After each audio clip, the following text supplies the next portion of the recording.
قارون کے خزانے کے متعلق آپ نے تاریخی حکایات اور محاورے تو سنے ہی ہوں گے۔ یہ وہی شخص ہے جس کا ذکر اللہ نے قرآن مجید میں نشان عبرت کے طور پر کیا ہے۔ قارون کا قصہ اسرائیلی اور اسلامی دونوں طرح کی روایتوں میں ملتی ہے۔ یہ بنی اسرائیل کا وہی امیر ترین شخص تھا جس کے خزانے کی کنجیاں 300 اونٹوں اور خچروں پر لادے جاتے تھے، اور ہر کنجی چمڑے کی ہوتی تھی جو ایک خزانے کی چابی تھی۔ تاریخ انسانی میں شاید قارون سے زیادہ دولت و ثروت کسی شخص کو عطا نہیں کی گئی۔ قارون حضرت موسیٰ علیہ السلام کے چچا یسور کا بیٹا تھا۔ وہ نہایت ہی حسین و خوبصورت آدمی تھا۔ یہی وجہ تھی کہ بنی اسرائیل اور قبطی لوگ اسے منور کہا کرتے تھے۔ قارون جوانی میں اپنے قوم کا سب سے با اخلاق اور نیک افراد میں شمار کیا جاتا تھا۔ نیز توریت کا بہت بڑا عالم دین بھی تھا، کیونکہ اس کی پرورش موسیٰ علیہ السلام کے سایہ عاطفت میں ہوئی تھی، اس لیے وہ کتاب کا علم بھی رکھتا تھا اور اچھی آواز کا مالک تھا۔ وہ توریت خوبصورت انداز میں تلاوت کیا کرتا تھا۔ یہی وجہ تھی کہ لوگ اس کا بہت ہی ادب و احترام کیا کرتے تھے۔ قارون ابتدا میں حضرت موسیٰ علیہ السلام پر ایمان لے آیا، اور جب بنی اسرائیل کو قبطیوں کی غلامی سے نجات ملی تو وہ ان کے ساتھ مصر کو چھوڑ کر سرزمین موعود کی طرف ہجرت کر گیا۔ وہاں اس کے حالات ایک دم سے بدل گئے اور اس کے ہاتھ میں بے شمار دولت آئی۔ دیکھتے ہی دیکھتے وہ اپنی قوم کا امیر ترین شخص بن گیا، جس کا ذکر اللہ نے قرآن مجید میں کچھ یوں کیا ہے: بے شک قارون موسیٰ کی قوم سے تھا، پھر اس نے قوم پر زیادتی کی، اور ہم نے اس کو اتنے خزانے دیے جن کی کنجیاں اٹھانا ایک طاقتور جماعت پر بھاری تھی۔ ایک جگہ فرمایا، جب اس سے اس کی قوم نے کہا اتراؤ نہیں، بے شک اللہ اترانے والوں کو پسند نہیں کرتا، اور جو مال تجھے اللہ نے دیا ہے اس کے ذریعے آخرت کا گھر طلب کر، اور دنیا سے اپنا حصہ نہ بھول، اور احسان کر جیسا اللہ نے تجھ پر احسان کیا، اور زمین میں فساد نہ کر، بے شک اللہ فسادیوں کو پسند نہیں کرتا۔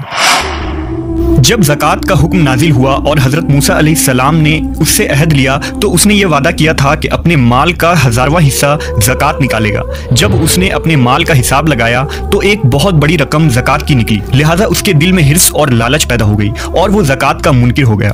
اس نے ایک گندی چال چلی۔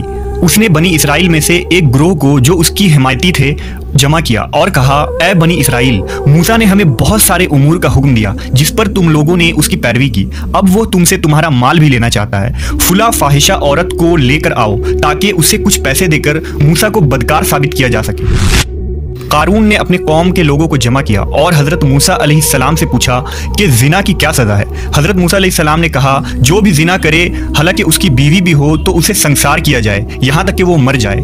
قارون نے حضرت موسیٰ سے کہا، حتیٰ کہ اگر یہ کام آپ نے ہی انجام دیا ہو تو بھی؟ موسیٰ علیہ السلام نے کہا، ہاں، حتیٰ کہ اگر اس کام کو میں بھی انجام دوں تو یہی حکم ہے۔ قارون نے کہا، بنی اسرائیل یہ گمان کرتے ہیں کہ آپ نے فلاں فاحشہ عورت سے زنا کیا ہے۔ حضرت موسیٰ علیہ السلام نے فرمایا کہ اس عورت کو میرے سامنے لاؤ، لہٰذا وہ عورت بلائی گئی تو آپ نے فرمایا، اے عورت، اس اللہ کی قسم جس نے بنی اسرائیل کے لیے دریا کو پھاڑ دیا اور عافیت و سلامتی کے لیے دریا کے پار کرا کر فرعون سے نجات دی، سچ کہہ دے کہ واقعہ کیا ہے۔ حضرت موسیٰ کے جلال سے عورت سہم کر کانپنے لگی اور اس نے مجمع عام میں صاف صاف کہہ دیا کہ اے اللہ کے نبی، مجھ کو قارون نے کثیر دولت دے کر آپ پر بہتان لگانے کے لیے آمادہ کیا ہے۔ اس وقت حضرت موسیٰ علیہ السلام آپ دیدہ ہو کر سجدہ شکر میں گر پڑے اور بحالت سجدہ آپ نے یہ دعا مانگی کہ یا اللہ، قارون پر اپنا قہر و غضب نازل فرما دے۔ لہٰذا وہ تمام لوگ جو قارون کے ساتھ تھے وہ اس سے جدا ہو گئے۔ موسیٰ علیہ السلام نے اللہ کے اذن سے زمین کو حکم دیا تو زمین پھٹ پڑی اور قارون اور اس کے پیروکار اس میں دھسنے لگے، اور دیکھتے ہی دیکھتے قارون، اس کا مکان اور خزانہ سب اس زمین میں دھس گیا۔ جب یہ زمین میں نابود ہو گئے تو زمین کا شگاف دوبارہ بند ہو گیا۔ قارون کے اس دولت کے متعلق بہت سارے تاریخی حکایات نقل کی گئی ہیں، اور تا قیامت قارون اور اس کا خزانہ تمام انسانیت کے لیے نشان عبرت بنی رہے گی۔